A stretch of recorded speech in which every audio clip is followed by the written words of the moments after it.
Hi, இன்றைக்கி நம்ம என்ன பார்க்குறோன்னா ஒன் வேர்ட் சப்ஸ்டியூஷன் இருக்க எஸ்எஸ்சி எக்ஸாம்ஸில் பிளாக் புக்கில் உள்ளது தமிழில் பார்க்க போகிறோம். அபேட் அப்படின்னா become less intense or widespread அப்படின்னா குறைதனி, ஒரு விஷயத்தை வந்து தணிக்கிறதுன்னு சொல்லுவாங்கள்ல, ஒரு ஆக்ரோஷமாக இருக்கிறது, அதை வந்து நம்ம வந்து தணிக்கிறது தான் வந்து அபேட் அப்படின்னு சொல்லுவாங்க. அபட்டாயர் அப்படின்னா a place where animals are slaughtered for consumption as food, அதாவது கசாப்பு கடை. அந்த கசாப்பு கடையிலலாம் அந்த அனிமல்ஸ்லாம் வெட்டி விற்கிறாங்கல்ல, அதான் வந்து அபட்டாயர் அப்படின்னு சொல்கிறாங்க. ஆபோட் அப்படின்னா த சுப்பீரியர் ஆஃப் அ மோனாஸ்ட்ரி, அதாவது அரசர் இருப்பாங்கள்ல, அவங்கள தான் சுப்பீரியரு, அவங்கள தான் வந்து ஆபோட் அப்படின்னு சொல்கிறாங்க.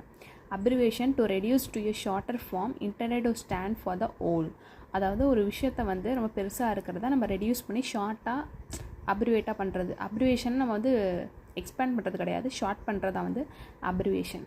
அப்டிகேட் அப்படின்னா to give up one's authority or throne, அதாவது அவங்களுக்கு வந்து த்ரோன், அதாவது முடியாட்சி இருக்கும், அதை வந்து விட்டு கொடுத்துட்டு துறவு போவாங்கள்ல, அதான் வந்து அப்டிகேட் அப்படின்னு சொல்கிறாங்க. Abdication act of giving up the throne, அதே தான் அவங்களோட முடியாட்சியை கொடுத்துட்டு நான் துறவு போகிறேன் அப்படின்னு சொல்லிட்டு போகிறதான் வந்து அப்டிகேஷன். அபரேஷன் அப்படின்னா deviation from the right course, ஒரு நல்ல வழியில் போயிட்டுருக்கப்ப டக்குன்னு ஒரு டீவியேட் ஆகி வேறு பார்த்துட்டு போவாங்கள்ல, அதை தான் என்னென்னு சொல்கிறாங்கன்னா அபரேஷன் அப்படின்னு சொல்கிறாங்க.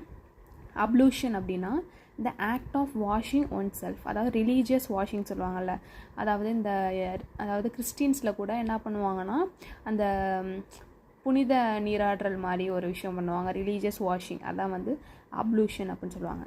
அப்னிகேட் அப்படின்னா to refuse or deny oneself, ஒரு விஷயத்தை வந்து கைவிடுறதுக்கு பேர் தான் வந்து அப்னிகேட் அப்படின்னு சொல்லுவாங்க. அபாலிஷ் அப்படின்னா formally put and end to a system, practice or institution. அபாலிஷ்னு நமக்கே தெரியும், ஒரு விஷயத்தை வந்து நம்ம வந்து ஒழிக்கிறது, அதான் வந்து அபாலிஷ். ஆபொரிஜினல் அப்படின்னா existing in the land from the earliest time or from before the arrival of colonist, அதாவது இப்போ இந்தியாவிலேயே நம்ம வந்து ஃபஸ்ட்லாம் வந்து இந்திய மக்கள் மட்டும் தான் இருந்திருப்பாங்க, அதுக்கப்புறம் தானே பிரிட்டிஷ்லாம் வந்து ஆட்சி பண்ணியிருப்பாங்க. அவங்க ஆட்சி பண்ணுறதுக்கு முன்னால் ஒரிஜினல் இந்தியன் பீப்புள்லாம் இருப்பாங்கள்ல, அந்த மாதிரி ஒவ்வொரு ஊர்லேயும் ஒரிஜினல் பீப்புள் இருப்பாங்கள்ல, அதாவது அவங்கள வந்து இண்டிஜினஸ் பீப்புள்னு சொல்லுவாங்க. பழங்குடியினர் மக்கள் இல்லைனா அப்போலேருந்து உள்ள மக்களை வந்து இண்டிஜினஸ் பீப்புள்னு சொல்லுவாங்க, அவங்கள தான் ஆபொரிஜினல், அந்த நாட்டுக்கே உரிய ஒரிஜினலான மக்கள்.